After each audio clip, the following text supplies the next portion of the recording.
Перспективон инвестпроекта Маркаштышты Республика Хисавадым. Амбардамытта премьер Занайта Бариш. Агропромышленный комплекс станица Архонская куштвата миновар комиссата Арсен Равдышта бира варша комплекса проект. Узанзы курой кондадон цехта штайсатта продукция варанта. Янхаштам гашкан ридаган проект райраштыл шахифара штайш харскоттой ырташада милуан шома. Фандканенс кредит райшындар. Фыцак апханыл куштваты фашынзан шадафанзайну куштабанаты.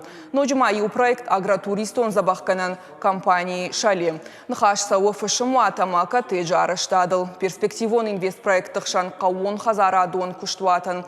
Дон хорыкканан роботтар авазын. Проект райдайны тыха инвестор қауы конда дон башты хайтама жақы хай. Занайты Бариш бабар котталы проекттандар ғахатты тылба кушнан қауға хошбаканын. Чтобы были рабочие места, отчисления в бюджет, то есть вся наша работа направлена именно на этот результат. Поэтому конструктивно мы должны стремиться только к этому.